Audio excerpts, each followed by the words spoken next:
Welcome back to our lecture on dispute resolution. So our topic is the continuation of topic 1 and 2. So topic 3 is the Office for Alternative Dispute Resolution, and topic 4 is mediation. The Office for Alternative Dispute Resolution is headed by an executive director who shall be appointed by the President of the Philippines, with the recommendation of the Secretary of Justice. So this particular agency is attached to the Department of Justice, which consists of Secretariat. So we have also the powers of the Office of Alternative Dispute Resolution.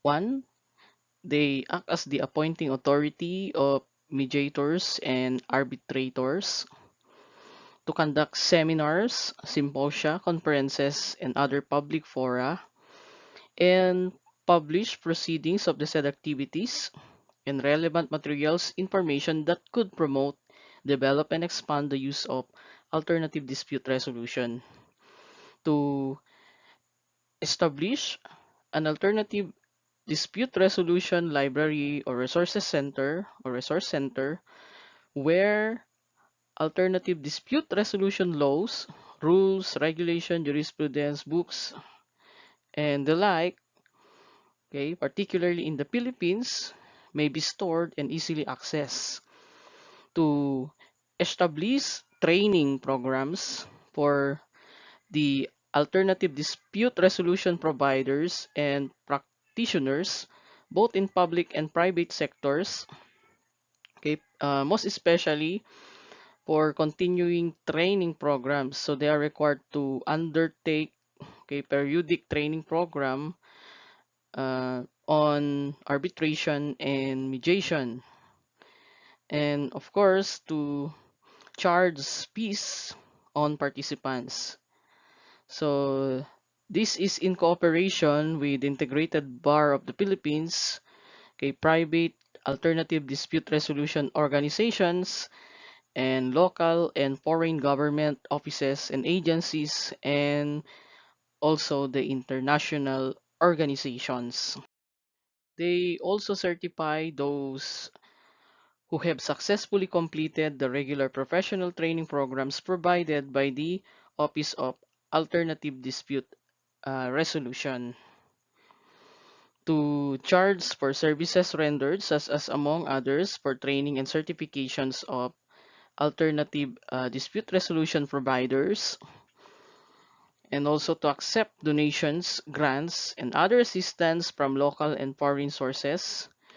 And lastly, to exercise such other powers as may be necessary and proper to carry out into the effect and provisions of the Alternative Dispute Resolution Act. We also have the function of the Office of Alternative Dispute Resolution. So they are responsible in promoting, okay, developing, and expanding the use of alternative dispute resolution in private and public sectors through information, education, and communication. Monitor, study, and evaluate the use of alternative dispute resolution by private and public sectors for purposes of, among others, policy formulation.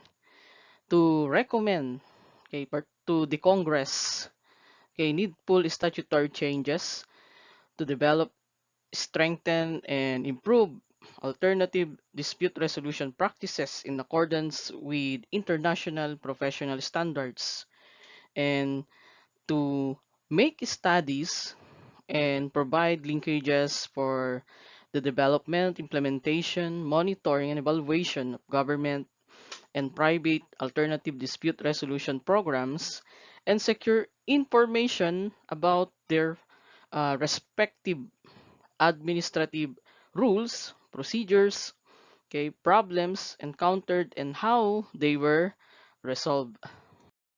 To compile and publish a list of or rosters of alternative dispute resolution providers or practitioners, who have undergone training by the Office of the Alternative Dispute Resolution or by such training providers or institutions recognized or certified by the Alternative Dispute Resolution Office as performing function in any alternative dispute resolution system. So the list or roster shall include the addresses, contact numbers, email or email addresses, alternative dispute resolution services rendered like arbitration, mediation, and experience in alternative dispute resolution of the alternative dispute resolution provider or the practitioners. To compile a list or rosters of foreign or international alternative dispute resolution providers or practitioners.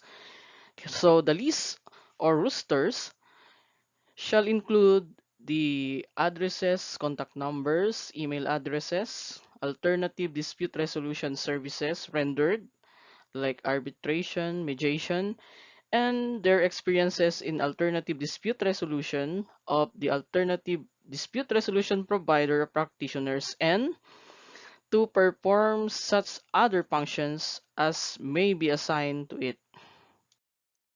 We also have the divisions of the Office of Alternative Dispute Resolution.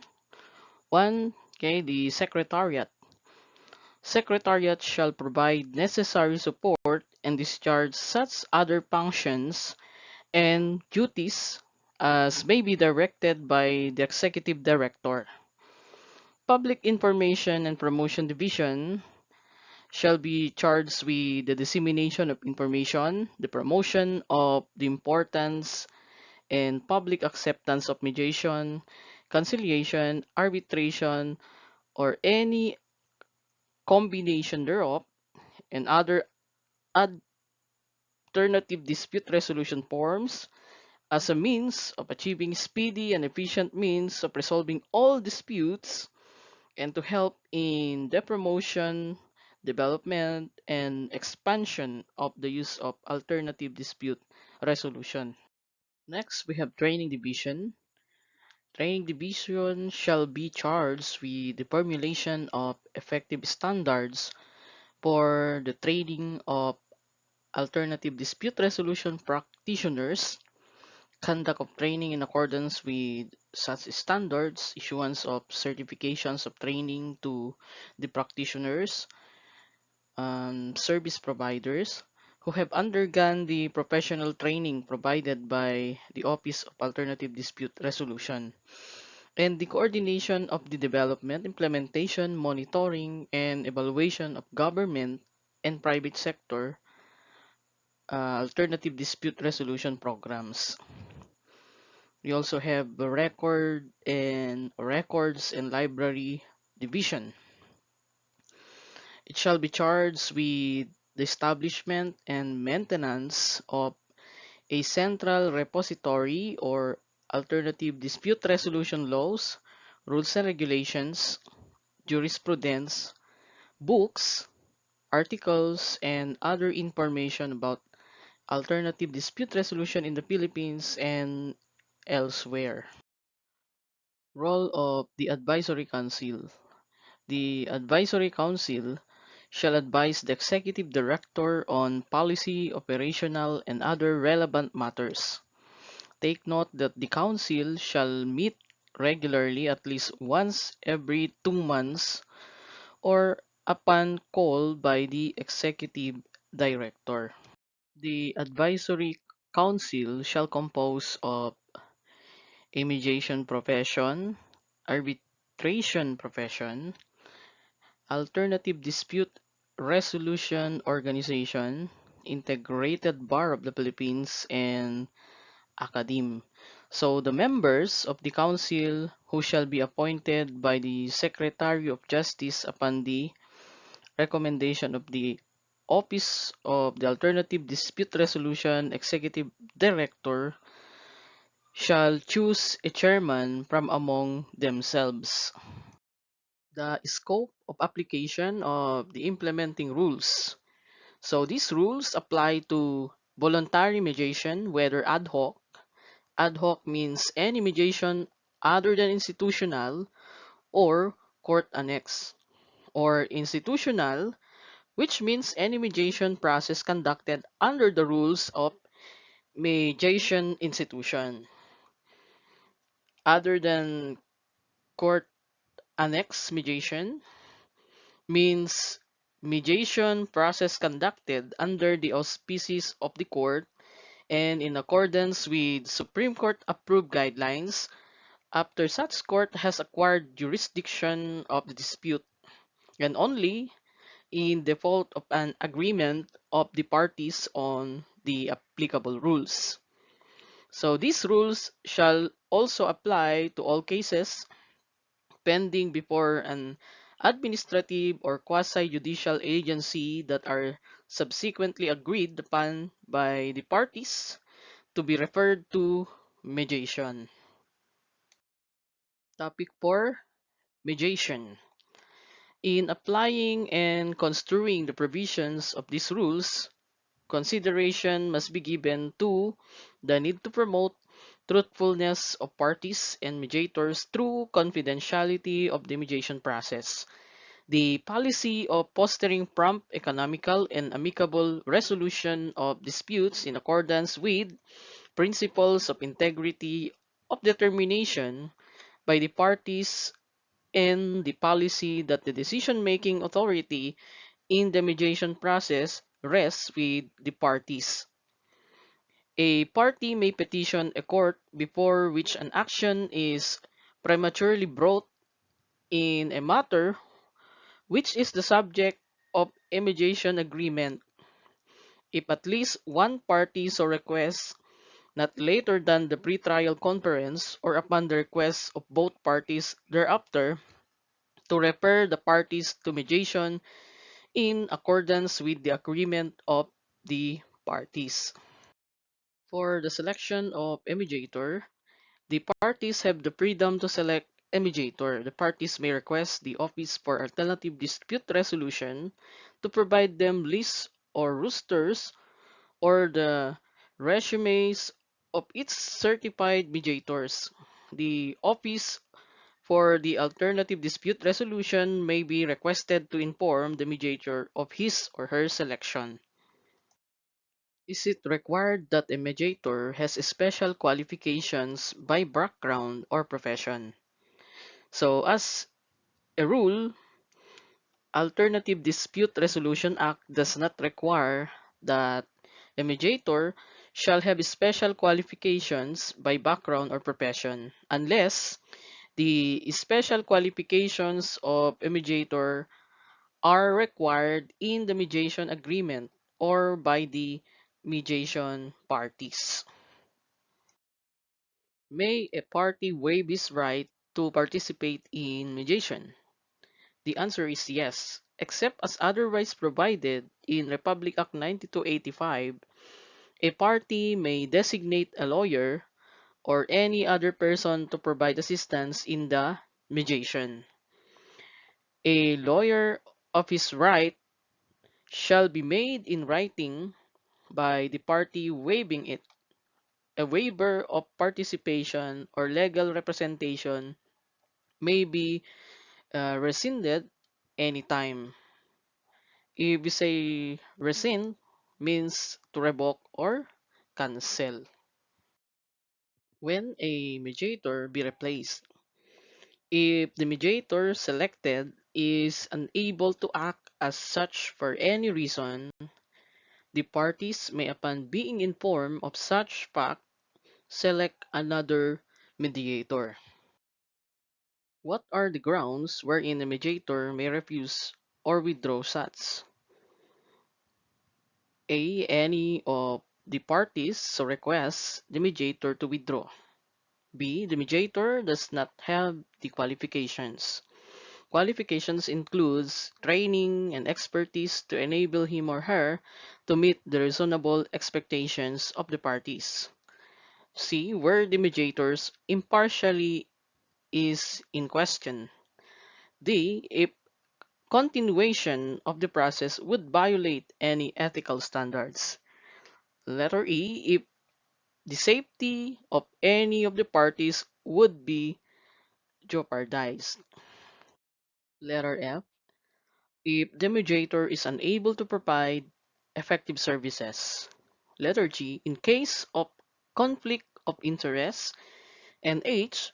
In any of the following instances, if the mediator is satisfied that one or more of the parties is or are not acting in good faith. The parties' agreement would be illegal or involve the commission of a crime. Continuing the dispute resolution would give rise to an appearance of impropriety.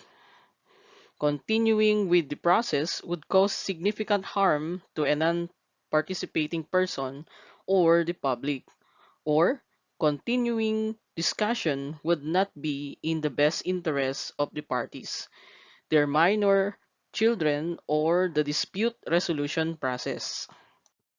Ethical conduct of a mediator.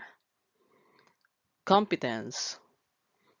It is not required that a mediator shall have special qualifications by background or profession, unless the special qualifications of a mediator shall maintain the continually upgrade his or her professional competence in mediation skills, ensure that his or her qualifications, trainings, and experience are known to and accepted by the parties, and serves only when his or her qualifications, training, and experience enable him or her to meet the reasonable expectations of the parties, and shall not hold him or herself out or give the impression that he or she does not have. Upon the request of a mediation party, an individual who is requested to serve as mediator shall disclose his or her qualifications to mediate a dispute. Number 2, impartially. A mediator shall maintain impartiality.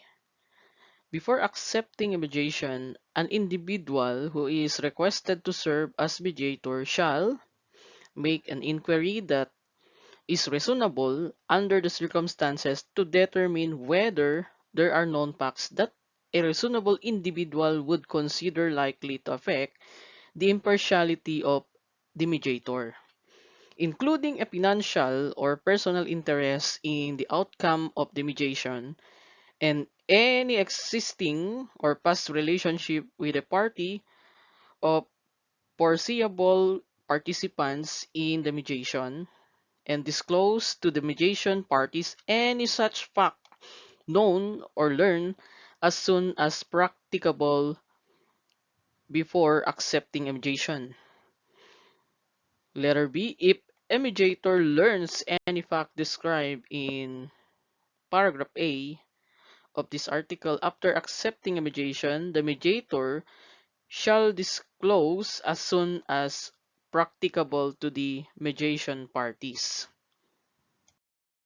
Confidentiality. A mediator shall keep in utmost confidence all confidential information obtained in the course of the mediation process. A mediator shall discuss issues of confidentiality and the extent of confidentiality provided in any private sessions or caucuses that the mediator holds with a party. Number 4, consent and self-determination. A mediator shall make reasonable efforts to ensure that each party understands the nature and character of the mediation proceeding, including private caucuses, the issues, the available options, the alternatives to non-settlement, and that each party is free and able to make whatever choices he or she desires regarding participating or participation in mediation generally and regarding specific settlement options. If a mediator believes that a party who is not represented by counsel is unable to understand or fully participate the mediation proceedings for any reason, a mediator may either, okay, one, limit the scope of the mediation proceedings in a manner consistent with the parties' availability to participate, and or recommend that the party obtain appropriate assistance in order to continue with the process or to terminate the mediation proceedings.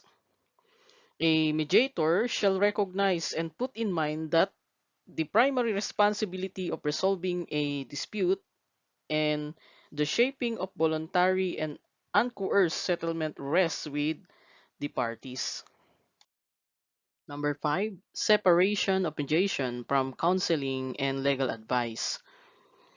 Except in evaluative mediation, or when the parties so request, a mediator shall refrain from giving legal or technical advice and otherwise engaging in counseling or advocacy, and abstain from expressing his or her personal opinion on the rights and duties of the parties and the merits of any proposal made.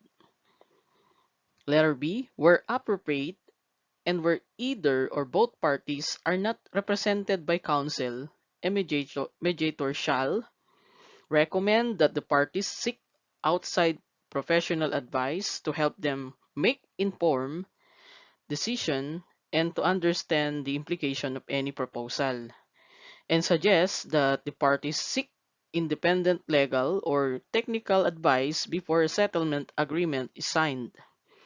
Letter C, without the consent of all parties and for a reasonable time under the particular circumstance, a mediator who is also practices another profession shall not establish a professional relationship in that other profession with one of the parties or any person or entity in a substantially and factually related matter. Number 6, charging of fees. A mediator shall fully disclose and explain to the parties the basis of costs, fees, and charges. The mediator who withdraws from the mediation shall return to the parties any unearned fee and unused deposit. And lastly, a mediator shall not enter into a fee agreement which is contingent upon the results of the mediation or the amount of the settlement.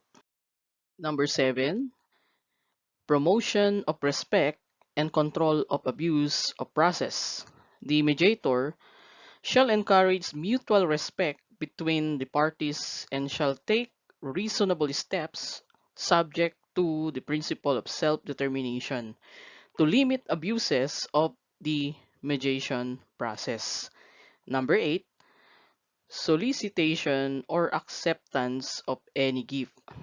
No mediator or any member of mediator's immediate family or his or her agent shall request, solicit, receive, or accept any gift or any type of compensation other than the agreement fee and expenses in connection with any matter coming from or coming before the mediator. Lesson 4, Rule of Parties and their Counsels in Mediation. May a party designate a lawyer to assist him in mediation? The answer is yes, except as provided by the Alternative Dispute Resolution Act or any by these rules, a party may designate a lawyer or any other person to provide assistance in the mediation. A waiver of this right shall be made in writing by the party waiving it. A waiver of participation or legal representation may be rescinded or revoked at any time. Rules of a counsel in mediation proceedings.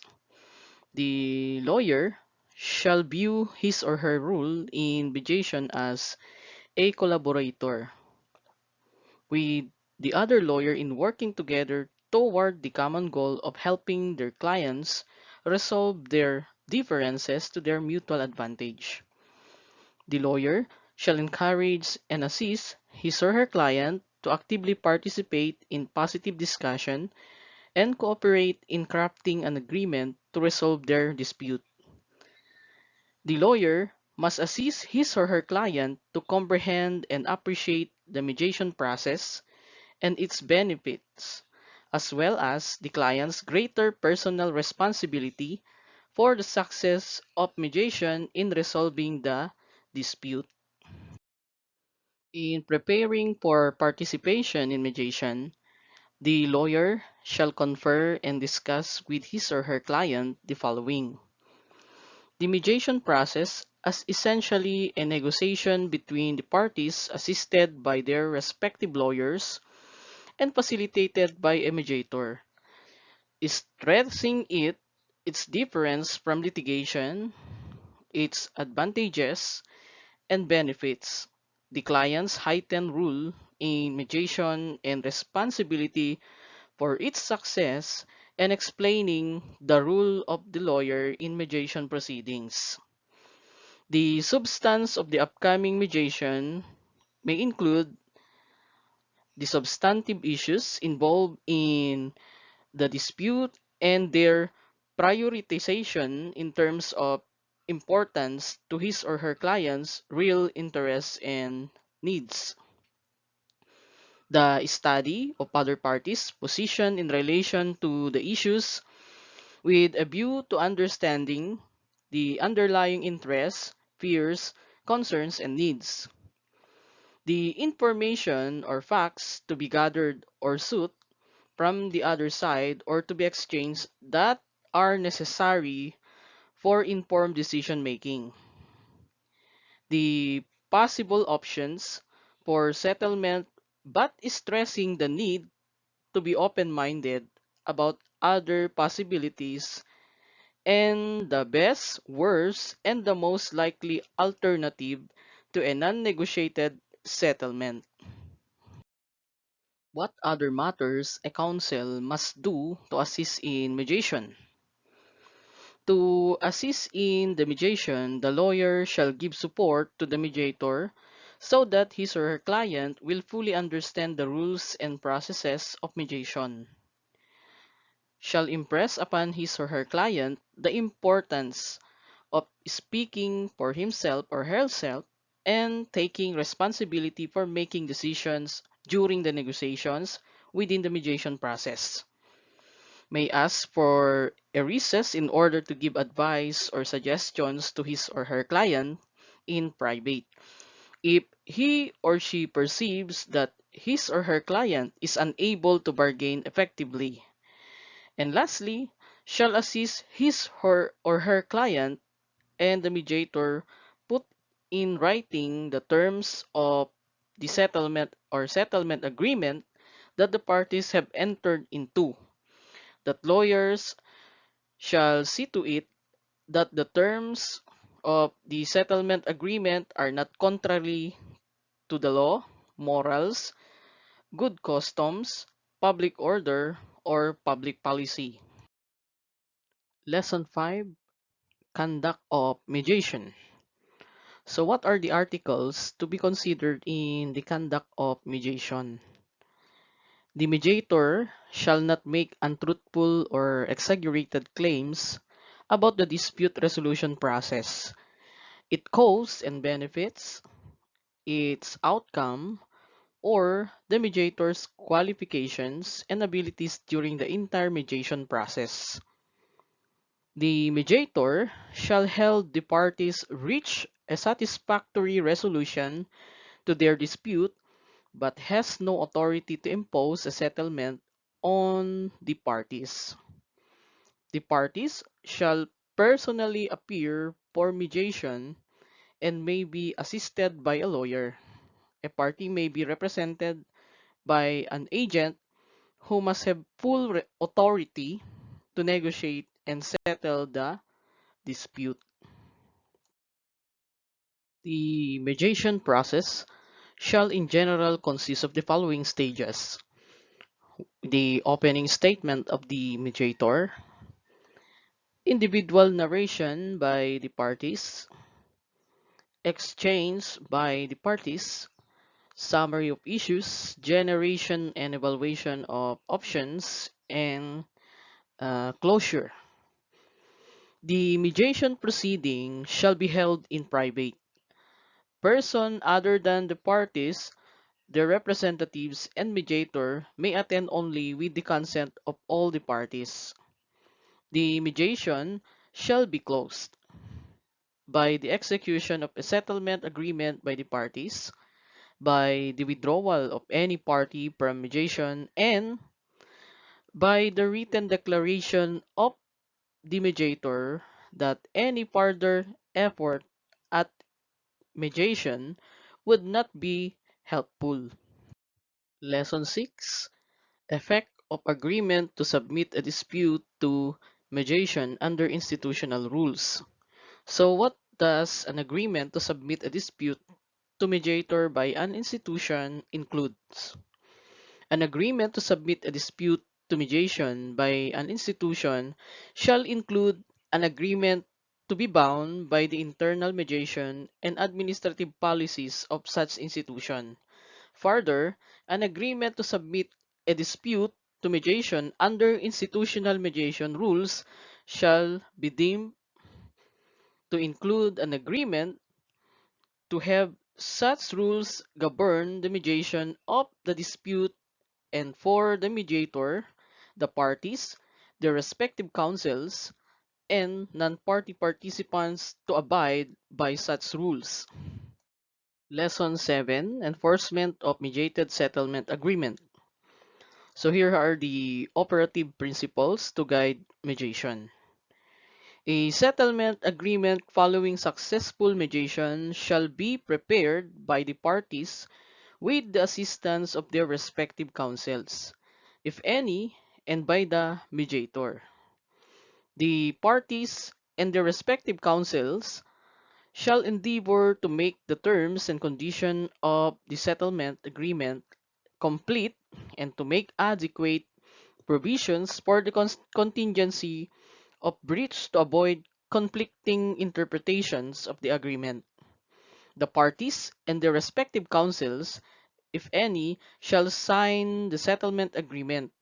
The mediator shall certify that he or she explained the contents of the settlement agreement to the parties in a language known to them.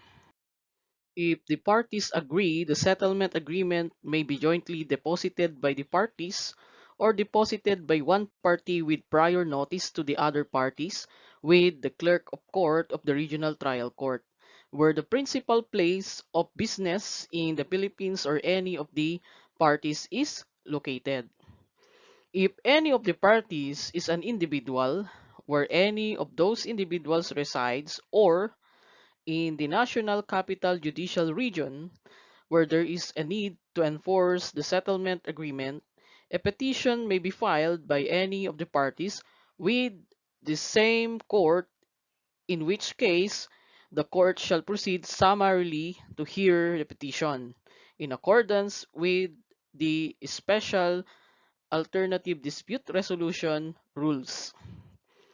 The parties may agree in the settlement agreement that the mediator shall become a sole arbitrator for the dispute and shall treat the settlement agreement as an arbitral award which shall be subject to enforce under Republic Act number 876, otherwise known as the arbitration law.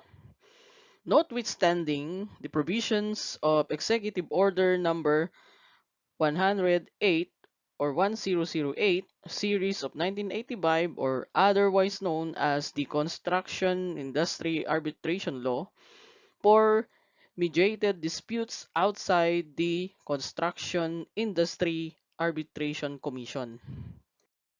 Lesson 8. Confidentiality of information. So here are the principles and guidelines on the information obtained through mediation. Information obtained through mediation shall be privileged and confidential. A party, mediator, or non-party participant may refuse to disclose and may prevent any other person from disclosing a confidential information. Confidential information shall not be subject to discovery and shall be inadmissible in any adversarial proceeding, whether judicial or quasi-judicial. However, evidence or information that is otherwise admissible or subject to discovery does not become inadmissible or protect from discovery solely by reason of its use in a mediation. In such an adversarial proceeding, the following persons involved or previously involved in mediation may not be compelled to disclose confidential information obtained during the mediation. This includes the parties to the dispute, the mediator or the mediators, the counsel for both parties, the non-party participants, or any person hired or engaged in connection with the mediation as secretary, stenographer, clerk, or assistant, and any other person who obtains or possess confidential information by reason or his or her profession. The protections of the Alternative Dispute Resolution Act shall continue to apply even if a mediator is found to have failed to act impartially. A mediator may not be called to testify to provide confidential information gathered in mediation. A mediator who is wrongfully subpoenaed shall be reimbursed the full cost of his or her attorney's fees and related expenses. May the privilege of confidentiality of information be waived? So the answer is yes. Under the following circumstances, a privilege of confidentiality of information is deemed waived. A privilege arising from the confidentiality of information may be waived in a record or orally during a proceeding by the mediator and the mediation parties. With the consent of the mediation parties, a privilege arising from the confidentiality of information may likewise be waived by a non-party participant if the information is provided by such non-party participant. A person who discloses confidential information shall be precluded from asserting the privilege under Article 3.21, confidentiality of information, to bar disclosure of the rest of the information necessary to a complete understanding of the previous disclosed information. If a person suffers loss or damage as a result of the disclosure of the confidential information, he or she be entitled to damages in a judicial proceeding against the person who made the disclosure.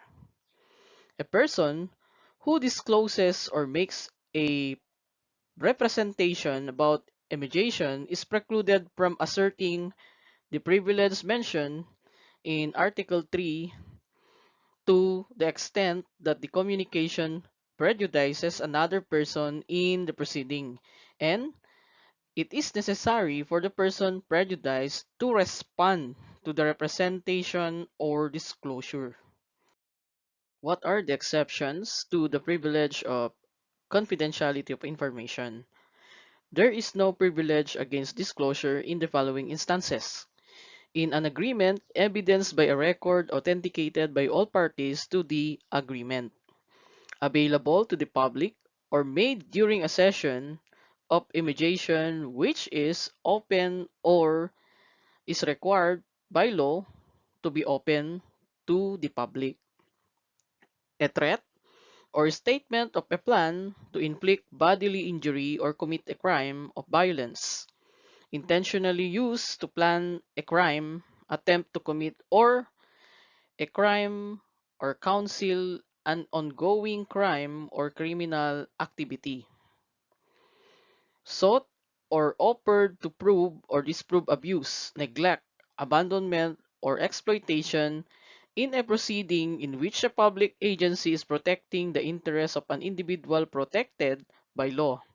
But this exception does not apply where a child protection matter is referred to mediation by a court or where a public agency participates in a child protection mediation. Sought or offered to prove or disprove a claim or complaint of professional misconduct or a malpractice filed against a party, non-party participant, or a representative of a party based on conduct occurring during a mediation. If a court or administrative agency finds, after hearing in camera, that the party seeking discovery of the proponent of the evidence has shown that the evidence is not otherwise available, that there is a need for the evidence that substantially outweighs the interest in protecting confidentiality, and the mediation communication is sought or offered in a court proceeding involving a crime or felony, or a proceeding to prove a claim or defense that under the law is sufficient to reform or avoid a liability on a contract arising out of the mediation. A mediator may not be compelled to prove evidence of a mediation communication or testify in such proceeding. If a mediation communication is not privileged under an exception in subsection A or B hereof, only the portion of the communication necessary for the application of the exception for non-disclosure may be admitted. The admission of a particular evidence for the limited purpose of an exception does not render that evidence or any other mediation communication admissible for any other purposes. May a mediator be allowed to make a report to communicate matters regarding mediation? As a rule, no, a mediator may not make a report, assessment, evaluation, recommendation, findings, or other communication regarding a mediation to a court or agency or other authority that may make a ruling on a dispute that is the subject of a mediation, except on the following circumstances: to state that the mediation occurred or has terminated, or where a settlement was reached, or as permitted to be disclosed under Article 3,